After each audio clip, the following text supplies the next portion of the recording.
My name's Josh Wynn. I'm the program coordinator here for Buckeye Wellness. I want to thank you guys for all coming. This is one of the biggest crowds that we've had so far, at least this year. I know it's month 3, so thank you guys for coming out. Before we get started, I just want to mention a couple events that are coming up. Our ROTC Wellness Boot Camp, April 16th in the Shoe. Time slots are available from 4 to 6. I would come out. We're expecting a lot of people for that. And also our 6th annual Amazing Race to Wellness over at Lincoln Tower Fields on May 16th. So register if you guys go to buckeyewellness.osu.edu on the events tab. All of those events are listed there for registration. As we get started today, I want to introduce our speaker, Mary Mosquera. She is an outpatient dietitian at the Ohio State University Medical Wexner Center. She splits her time between counseling patients and cardiac rehabilitation on heart healthy eating and advising on all aspects of healthy eating in her general nutrition clinic. In addition to being a dietitian, Mary is also a certified breathwork and meditation instructor through the International Association for Human Values. She uses certifications and to provide stress management and mindfulness tools that aid in building healthier eating and lifestyle habits. Additionally, Mary is also the dietitian in charge of our cooking demos that we offer at the Upper Arlington Giant Eagle. So give her a warm welcome. Thank you. All right, thanks, Josh. Can everybody hear me okay? Is the mic working? No? Okay, I'll speak louder. Can you hear me now? Pretty good? Okay, so today we're going to be talking about, kind of in honor of National Nutrition Month, how to go further with food, specifically how to eat healthy without breaking the bank, staying kind of in a good budget range. So our objectives for today, kind of first understanding what do we mean when we're talking about a healthy meal pattern versus a more unhealthy way of eating, and learning how to be successful at the grocery store, making a plan to set yourself up for savings, and also some tips for saving money at the grocery once you step foot in the store. And lastly, we'll talk about some different home cooking tips, techniques that can help you stretch your dollar a little bit further. So we'll start with the question. We can just do raise of hands. Do you feel like it costs too much money to eat healthy? Yes? No? Okay. So if you said yes, you're not alone. Here in America, price is second only to taste as being the most influential factor for our food purchases. In 2014, they did a survey. Over half of consumers cited high prices as being their main barrier to eating healthy, and over half of consumers agreed that healthy foods are just too expensive to eat regularly.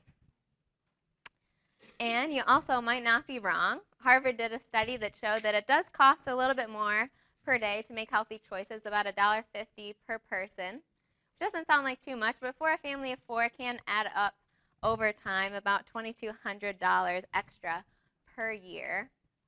But I do feel like, while that number seems like a lot, also looking at the flip side, if you're not investing in this way of eating, it'll also add up in your healthcare costs down the line, right? So another study done by the CDC, they found that, if you are overweight, just losing 10% of your body weight, which for most of us is just 10 to 20 pounds, through these types of healthy eating lifestyle changes, over the course of your lifetime, you can save yourself $2,200 to $5,000.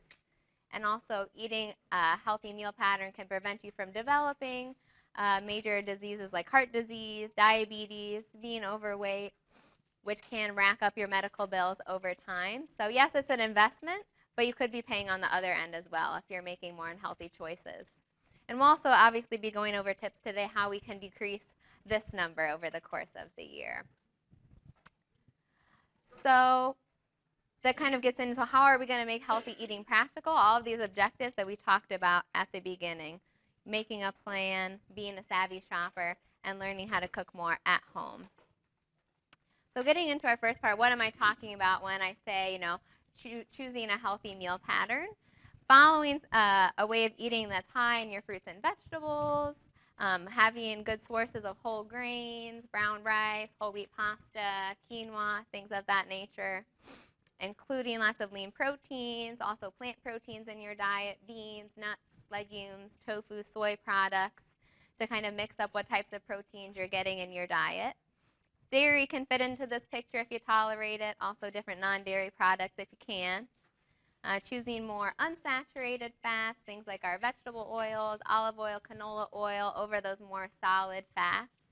And also drinking water as our main source of hydration. Right, and this kind of sums it all together how this would actually look on your plate. So lots of fruits and vegetables, good sources of our whole grains and protein, and lots of water forming most of our meal intake.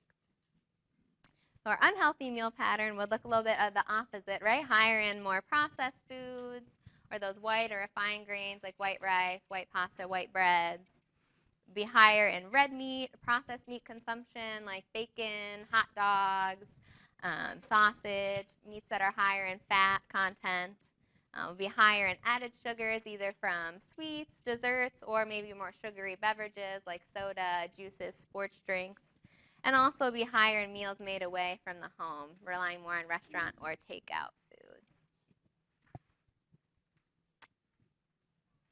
So at the store, this can become confusing, especially when we do. We can't buy everything in its whole form. Some things we buy have to come in a package. So kind of how to recognize when you have to buy foods in a package, what makes it healthy. So when you're going to buy those packaged foods, flipping it over to look on the back of the food label, looking for things that are lower in saturated fat, trans fat, and sodium. I'd also add added sugars to this list. A good rule of thumb, on the food label, they have the column that's your percent daily value. Looking for these things, especially saturated fat and sodium, something that is only 5 to 10% of your daily value would mean that it's pretty low in those nutrients. And for trans fat, the best way to tell if your product is trans fat free is to look at the ingredient list. And if you see the words partially hydrogenated, put that back on the shelf, not in your cart, because that means it has trans fats in it. And I call it the double whammy fat because it'll raise your bad cholesterol and lower your good cholesterol. So nothing good comes from eating foods with that. And then other nutrients to look for in the package that would be high, vitamins like A, C, and D, calcium, iron, potassium, and fiber, all nutrients which many of us are lacking in America. So, and again, most of this shouldn't be coming from like snack foods, but more of those like things you would be making a bigger component of your meal. And also, too, food manufacturers are very tricky. They know we're all trying to eat healthier, so they slap a lot of claims on the front to entice us to buy the products. These are a few claims that can be confusing depending on the product and don't always equal health. So all natural is one I like to point out because it's a term that's really not regulated. It doesn't follow any type of standard. Probably know dirt is natural, just as an example. So just because something says all natural doesn't necessarily mean it's a health food or health product. Organic is another one that can be tricky, especially if it's on something that's like organic chips or organic cookies, things like that. Just because it says organic doesn't mean it's made with health food ingredients. So I do always like to just point that out. And I'll touch a little bit more on it later in the presentation for things like produce. No added sugar can mean good things, but also it's good to always flip over to look at the food label. Maybe they haven't added sugar, but they could have added a lot of salt or could be very high in calories still. So always wanting to flip over to look at that food label. And I know a lot of us are kind of we know that fat-free isn't always equated with health either. It used to be a little more popular in the 90s, but most fat-free products, when they take out the fat, they add something else, right? And typically that something else is sugar or salt or calories. So not necessarily always a healthier choice. Same thing with light. Gluten-free is another claim that will be slapped on products, even, if it's an old product. Like now I see a lot of peanut butter is labeled as gluten-free. Peanut butter has always been gluten-free, right? So just because you see those words doesn't mean it's necessarily a health food. Unless you have celiac disease or like a true gluten sensitivity, there's really no health benefits to eating gluten-free products. A lot of times they even have a lot of sugar added to kind of compensate for like the taste changes that happen. So again, unless you have a true medical reason to avoid gluten, I wouldn't go by that claim to decide if something is healthy or not. And this is another one made with real fruit, especially for like those more snack foods. Sure, it might have some real fruit in it, but how much of that product is actually fruit could be like the last ingredient on the list. So always a good idea to flip over and see what's actually in the product. And just as kind of as an example here, so show of hands, which is healthier, the organic apples or the organic fruit snacks? Okay, it seems like we have a consensus. The apples are healthier. But then which one costs more, apples or fruit snacks?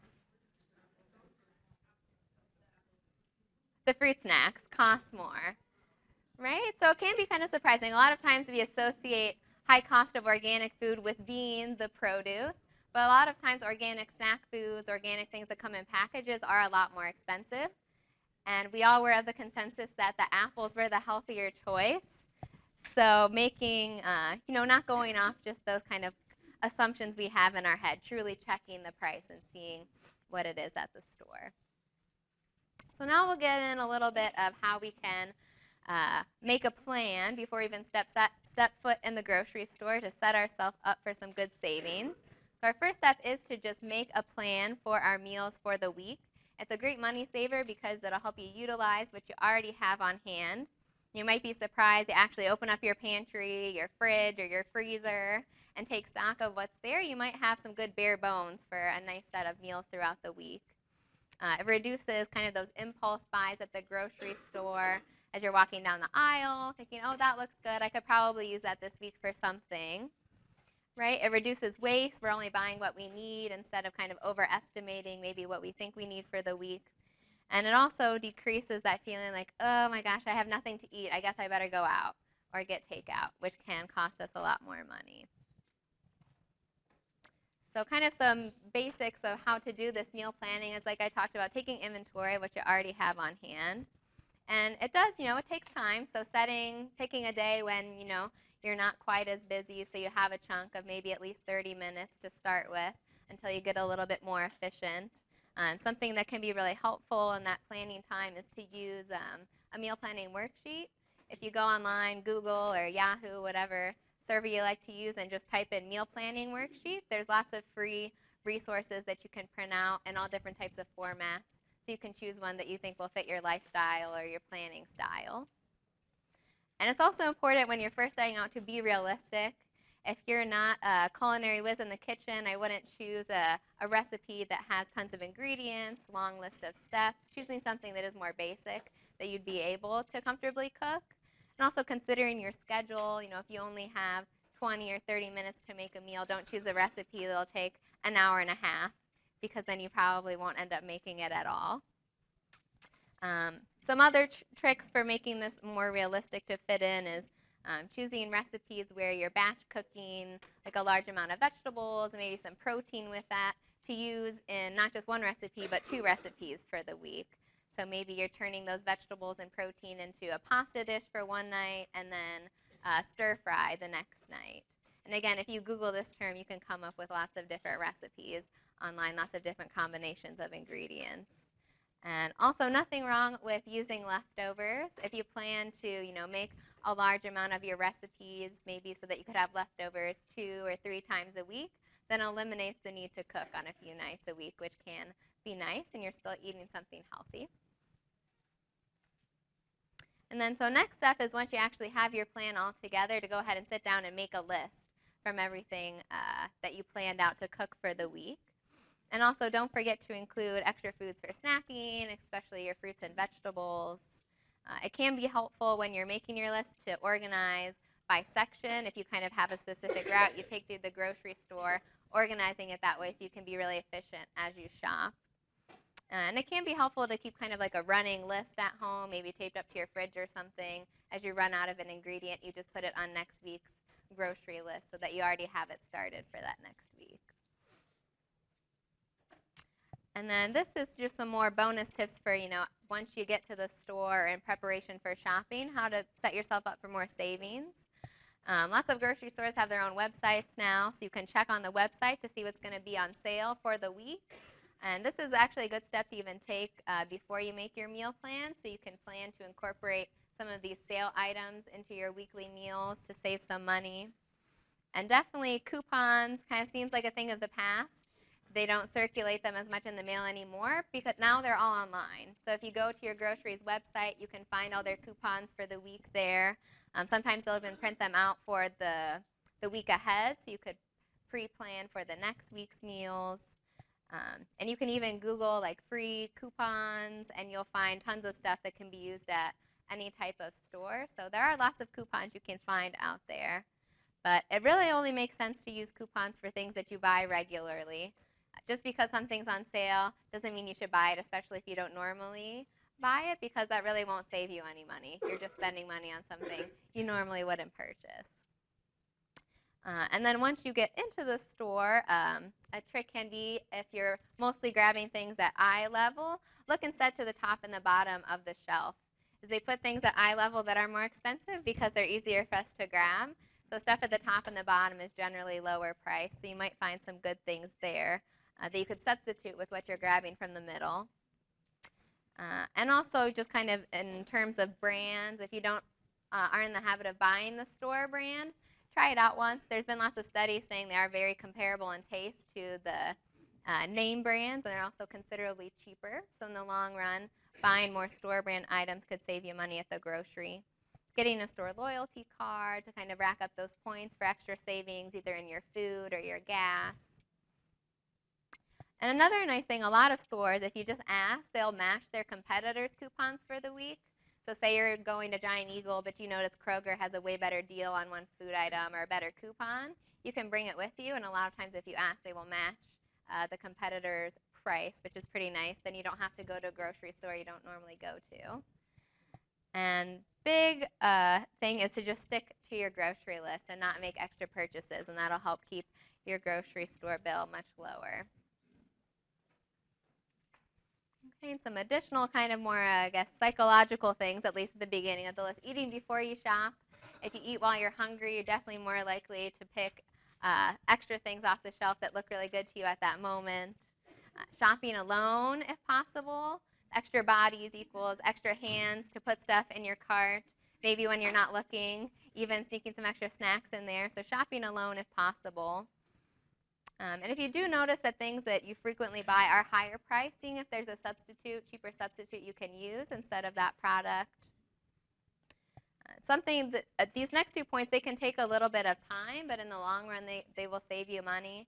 If you do a little comparison of different stores, even comparing produce prices, comparing prices for bulk items, or even if you do a lot of like toiletry shopping or house cleaning supplies, kind of non-food items at the grocery store, a good thing to try is like going to the dollar store or convenience stores. Are often much lower price for those types of items. So doing a little comparison there might cut your grocery store bill a little bit. And also knowing the lowest price of food you're buying really frequently, taking like either notes on your phone or maybe a little pad with you at the grocery store and marking down prices from week to week. So then you can be aware of when that price is actually the lowest. And when you see that price, then you can buy it in bulk if it's something that won't really go bad. So then you're saving yourself some extra dollars down the line. And I thought these next ones were kind of interesting. Using a smaller cart has been researched to show that you'll spend less money because you put less stuff in it. And listening to fast-paced music will help you go through the store faster. I guess a lot of grocery stores, they'll play their own music and try to play something that's slow to keep you in the store for longer, and that has been shown to make extra purchases because you're taking more time going through the aisles. So maybe bringing your own headphones, listening to something that pumps you up. And kind of similar to matching coupons, stores, if you were planning to buy an item that's on sale but they're all out of it when you go to the store, you can actually ask them at checkout for an IOU on that product, and next time you're there, you can purchase that product at the sale price, which is pretty nice. Another interesting thing is maybe to consider if you do most of your grocery shopping on the weekend, weekdays are actually cheaper for a lot of items. They've done some research showing that Wednesdays are the cheapest items for produce. So possibly considering changing up your shopping schedule. And then now we'll get into a little bit more specific tips per aisle. So for fruits and vegetables, the best thing you can do to save money is buying stuff that's in season. right? Because strawberries in the middle of December are going to be much more expensive than strawberries in July or August. So sticking to stuff that's in season will help you save money. It also tastes much better, which is a nice bonus. Another tip for fruits and vegetables for buying in season, you can buy it in bulk, and then you could like save what you aren't going to use for the week in the freezer. So then down the line when it's not in season anymore, you can take it out and still use it without having to purchase it at the higher price. Another strategy is just buying it pre-frozen at the store, especially for fruits and vegetables. Canned is also an okay option. Personally, I think frozen tastes better, but canned is also okay. If you're doing canned, just look for fruit that's packed in its own juice and not syrup, and for vegetables that are low sodium or no sodium added. If you're not going to buy in bulk, just buying only what you'll use and buying it frequently so it doesn't go to waste in your fridge. And definitely buying stuff in its more like whole form instead of pre-cut up will save you money. For example, like buying a whole pineapple will be much cheaper than buying the little containers where they have it already chopped for you. It's kind of getting comfortable preparing your own fruits and vegetables at home will save you money too. And just touching on the organic piece, if you choose to buy organic, produce, just being wise about where you spend your dollars. Maybe you've heard of the Dirty Dozen before. This is kind of the Dirty Dozen Plus with a few added items on here. Mostly fruits and vegetables where we're eating the whole product, like the skin or the whole leaf, are things where you would want to purchase organic. These have been shown to have higher pesticide levels in non-organic, being non-organically grown. So if that's something that's important to you, these would be good ones to purchase as organic products. But there's really no research showing that organic products are nutritionally superior to non-organically grown produce. But definitely for pesticide levels, these would be good ones to purchase in their organic form. Okay, moving on to our grain aisle. Again, kind of like fruits and vegetables, buying it just in its simplest form. So sticking with things that are plain or unflavored, staying away from stuff that has anything like pre-seasoned, add to it. Just buying plain oatmeal, rice, couscous, any type of whole grain will be cheaper than buying those seasoned products. And buying in bulk, kind of in comparison to buying things that come in individual packages. Like if you buy just like a big bag of brown rice, it'll be much cheaper than buying the little individual like microwave cups. So that'll save you a little money down the line as well. And the one kind of thing to just remember about whole wheat products is that they will spoil more quickly than the white grains because they have the part of the wheat, the germ, it kind of goes bad faster because it's higher in fat. So for whole wheat bread, you definitely want to check the expiration date to make sure that you'll be able to eat that whole loaf before it would go bad. A tip for keeping it more fresh is just to refrigerate it, so that will extend the shelf life a little bit, or even sticking it in the freezer if you think you're just not going to finish it before it would go bad. Protein, a really great option is to plan for a few meatless meals, either your lunches or your dinners. Things like beans, peas, lentils, even tofu and tempeh, any type of soy product, will be considerably cheaper than most animal proteins. So planning for this a few times a week can help cut your grocery bill a considerable amount. And when you can, buying those types of vegetable proteins in bulk will save you some money as well. For beans, even the canned option's pretty cheap, usually just $1 per can, which is a nice option. But you know, when you do purchase meat, even if you're kind of in a single household or two-person household, buy the family pack or the value pack and then just freeze what you don't use, especially if you see it's on sale. Then you can save yourself money for another week down the line. For fish, you know, fresh fish can be expensive, so maybe planning a meal or two with canned tuna or canned salmon, sardines if you like to go down that route, but that can be I don't know too many people who do, but just in case anyone wanted to use that as a snack or a meal, it is an affordable protein option. Eggs are also very low cost and easy to prepare. You can use it at breakfast, lunch, dinner, any kind of meal of the day. So planning for some of these cheaper proteins to make up a good amount of your meals for the week can save you a lot of money. For dairy, again, kind of that going the more bulk route instead of the individual sizes. If you eat a lot of yogurt, buying the family size and just pre-portioning it out at home. And it can, if you like to buy the ones with the toppings in it already, that obviously costs a little bit more money. So adding your own at home is also another good idea. And again, just checking that expiration date. I don't know if any of you have gone to the store, you buy some milk, and then you realize the expiration date's like for tomorrow or the next day. So always looking at the expiration date to make sure that, you're going to be able to drink it all in the time that's on there. So another question, what do you guys think out of like any single item we buy at the grocery store, what do we spend the most money on? Is it apples? Anybody? Okay, chicken? Soda? Frozen pizza? Okay, it's actually out of any single item, Americans spend more money on soda than anything else across all households, regardless of the income that we make. And sugar-sweetened beverages, like including juices, sport drinks, like Kool-Aid type things, accounted for more than 7% of our total food budget at the grocery store. An average family will spend almost $1,000 every year on soda alone.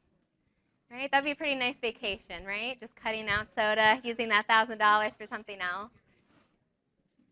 So the best way to save on our beverages is to cut out kind of those more sugary drinks and stick with water, and doing it mostly from the tap. Because if you drink all of your water as bottled water, that'll also cost you a lot of money, about $1,000 as well per year. So if you need, a little bit of flavor and things you're drinking, you can add flavor cheaply, using lemon or lime juice, either fresh or from those little bottles. The bottles will be more expensive, but it's not that much. You can drink it, with tea or infused with herbs or fruit. Crystal Light packets are also fairly cheap if you really need to go down that route. But definitely water for hydration will save you a lot of money in the long run. I'm just kind of touching on some of the health benefits of drinking water. Our brain is mostly water, our body is mostly water, water in all of our cells, so we need a lot of water to be able to function properly. There's studies showing that even just being mildly dehydrated can impair our concentration, our focus, our overall energy levels. So staying well hydrated can improve your performance at work and just overall feel better. If weight loss is one of your goals, there's some good studies showing that just increasing the amount of water you drink can help with that. There was a study that showed participants who drank half a liter of water before meals over time of the study lost 44% more weight than the control group. So it can be another nice added benefit. It also helps us get rid of waste from the body, prevents nasty things like kidney stones and UTIs, can make your skin look nicer, improves our digestion and keeps us regular. Also boosts our immune system, and if you're an athlete or kind of getting more into exercise, it can help with your recovery time. So lots of good benefits even besides the cost saving that you'll get out of drinking mostly water. And last kind of tool for helping yourself save a little bit more money at the grocery store is understanding the breakdown of the price tag. So most of what we're looking at the store is that retail price. We're just looking what is the bottom line of what that product is selling for. But another good tool or tip is to actually look at the unit price, which is the breakdown of how much the product costs per pound, per quart, or per ounce, or whatever it might be packaged as. A lot of time at the grocery now, they have it on the same sticker as where that retail price is. But if they don't, you can also calculate it yourself by dividing the retail price by the size of whatever it's being packaged as. So as an example of how you would do this at the store, got trail mix number 1, $7.99, and trail mix number 2 is also $7.99. And this is just kind of a tip for if something is the same price, how to decide which one is the better buy. So this first one is a bulk trail mix, $7.99 a pound. And our other trail mix is $7.99 for 21 ounces is the package side. So some of you who are math whizzes might already know where this is going.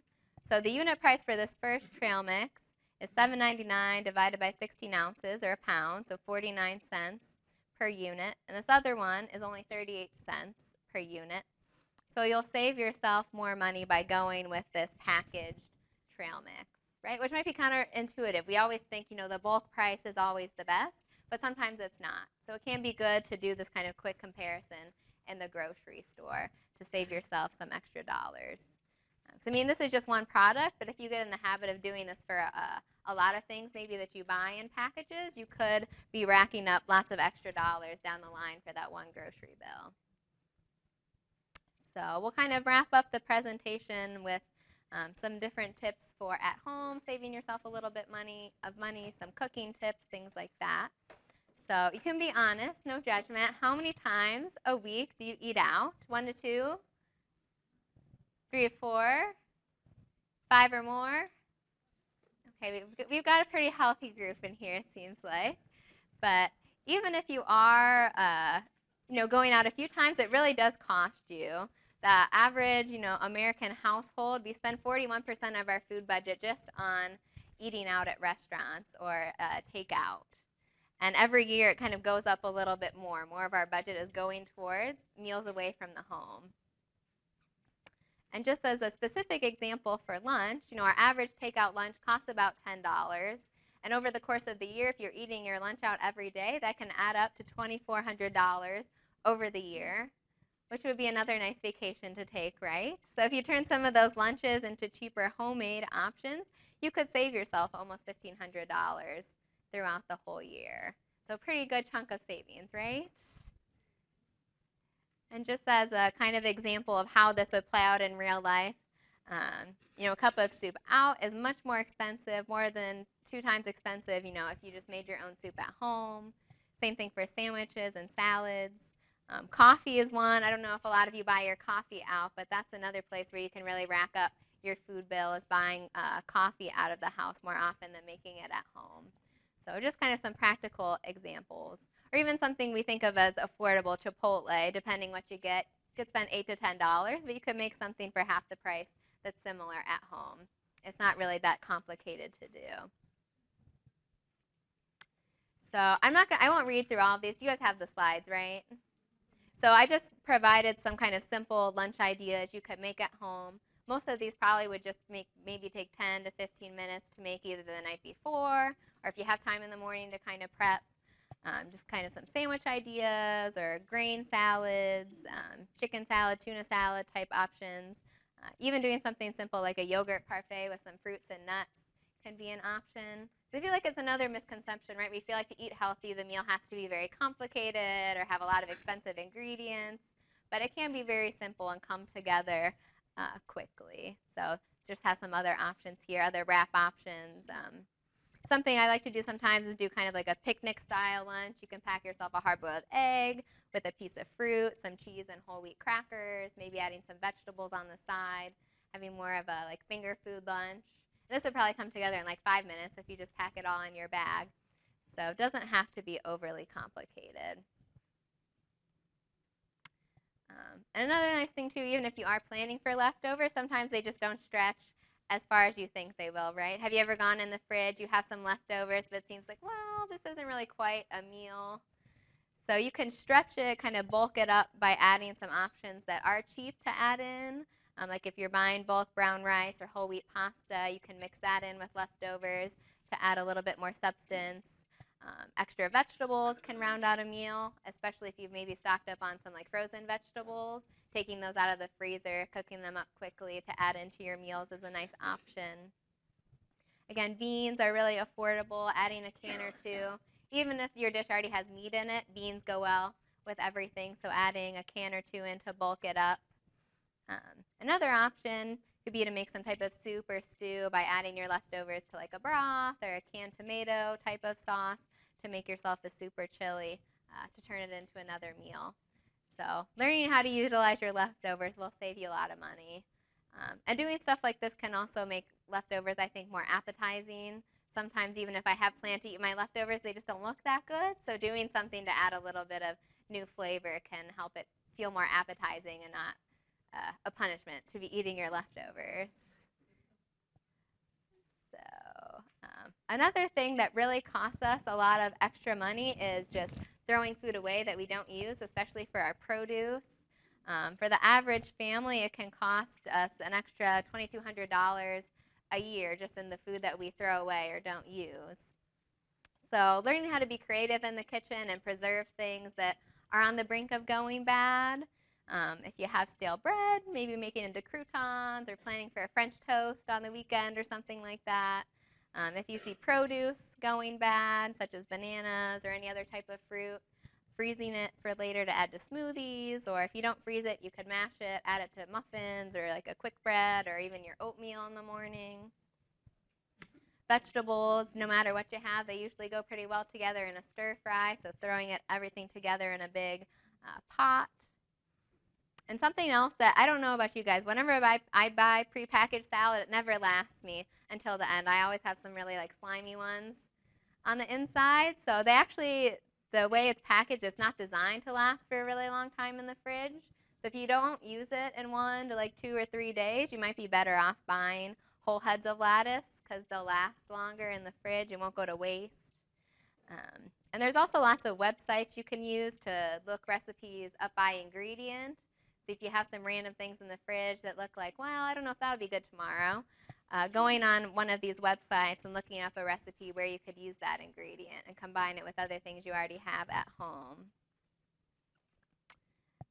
And just some other tips to help is, just sticking to your plan, buying only what you need at the grocery store, paying attention to the portions you're serving at home. If you find that you're not able to eat everything that's being served to you, or maybe your kids don't eat everything on their plates, paying attention to that, and next meal, make a smaller serving.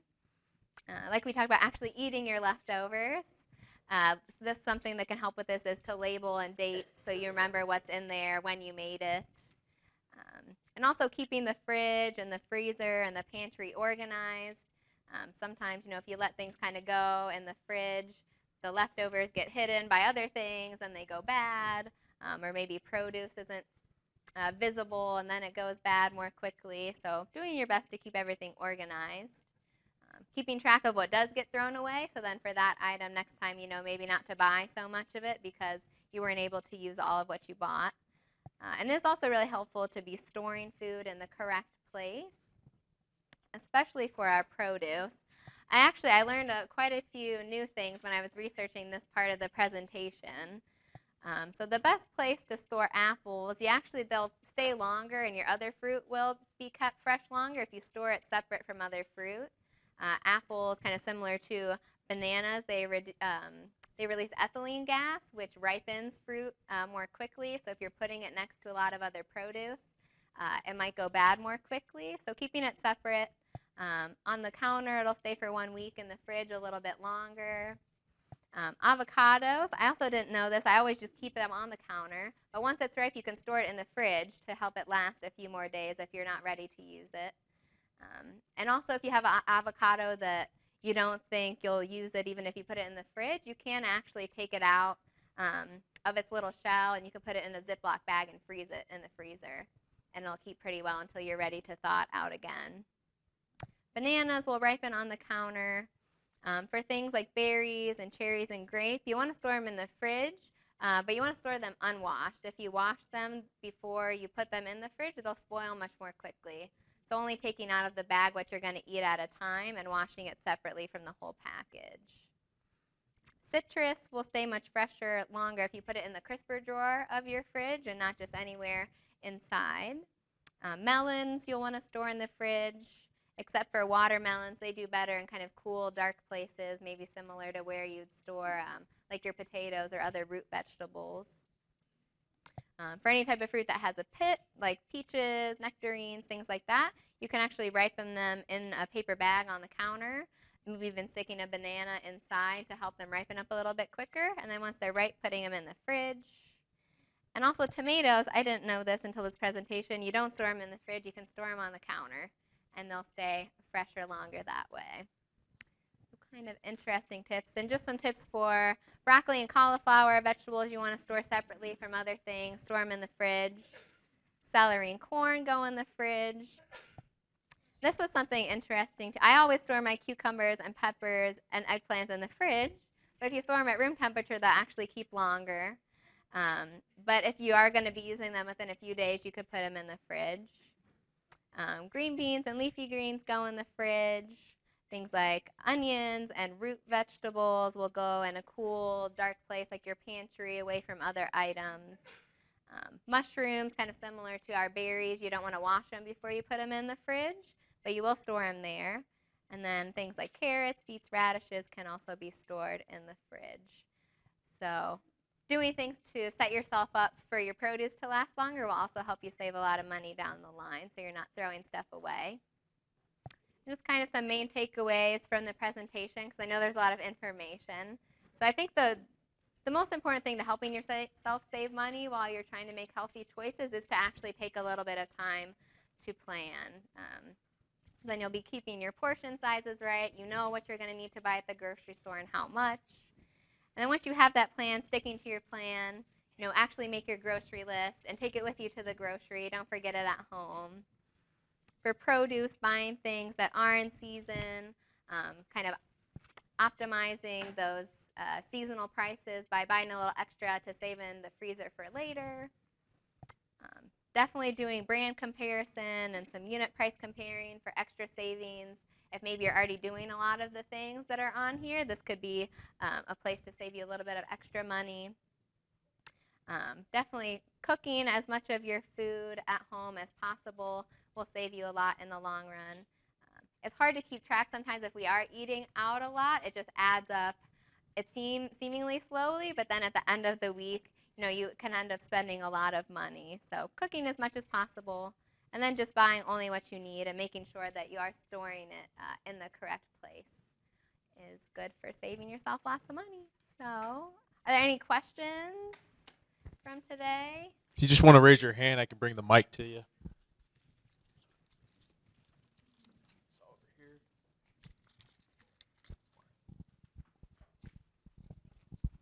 I don't know if it's necessarily from today, but I heard recently that fish is not as good for you as it used to be just because of the techniques in farming and so on. So I eat a lot of fish, and then I was told maybe don't eat as much fish. Sure. So I'll just say I don't know. I'm not so familiar with the research on that, but it would make sense that things that are kind of farmed or made in an artificial way will have different nutrients or kind of different nutrient composition that something that is growing in the wild and is then caught. I think I could do some more research on it for you. I think I am familiar with hearing that there are certain types of fish that you definitely want to buy as fresh as opposed to farmed, but I don't know it off the top of my head. But I can definitely look it up for you if you're curious. So for the Dirty Dozen, is there a way that you can actually clean those to make them better or healthier other than buying organic? You don't want to buy organic. So there are lots of things, like if you look up online, you can make your own cleaning solutions, like with a little bit of vinegar, like diluted with water. I don't know the exact proportions myself, but you can Google that, like vegetable or fruit cleaning solution. If you didn't want to make it at home, they sell things like that already pre-made at the store. I think there are even recipes where you can combine baking soda with water, something like that, to make a cleaning solution. So that is another option, a good point. If you don't want to buy organic, you can make sure to clean those types of produce really well before you eat them.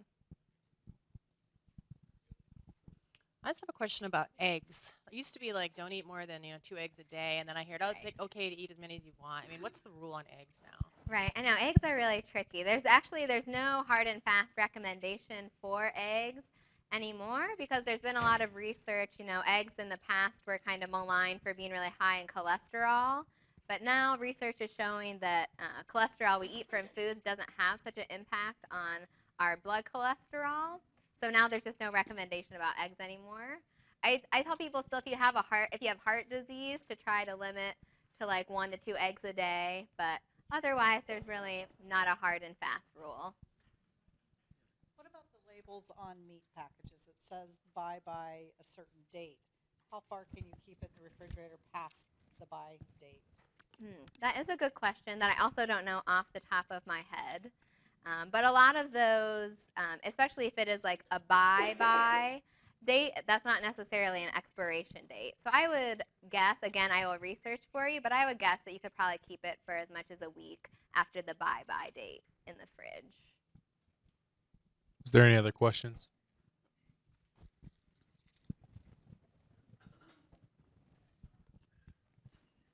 I am one of the people who's guilty of buying a lot of produce and then throwing it away. So I like the idea of freezing it, but I don't even know how to. If I had something like onions and peppers, do you chop them up and Sure. So probably freeze for 'em? something like that, just to make it easier when you do pull it out of the fridge. I think defrosting like a whole onion or a whole pepper would take a lot of time, and also might be more difficult to chop. It could kind of crumble up on you. So for things like that, I would pre-chop it, and then you could put it in either like one of the freezer-safe Ziploc bags, or if you have like glass or plastic containers that are safe for freezing, you could store it like that. Any other questions? I just have a real quick tip. I've had really good luck with storing peppers and other fruits and vegetables just in a regular Ziploc bag. You just throw a dry paper towel in there with it, zip it up, and keep it in the crisper drawer. I've had peppers last me a couple of weeks, and they're just as crisp and wonderful as the day I bought them. So that's just a little tip. Yeah, no, that's a great tip. Thank you. Anything else? Let's give Mary a round of applause.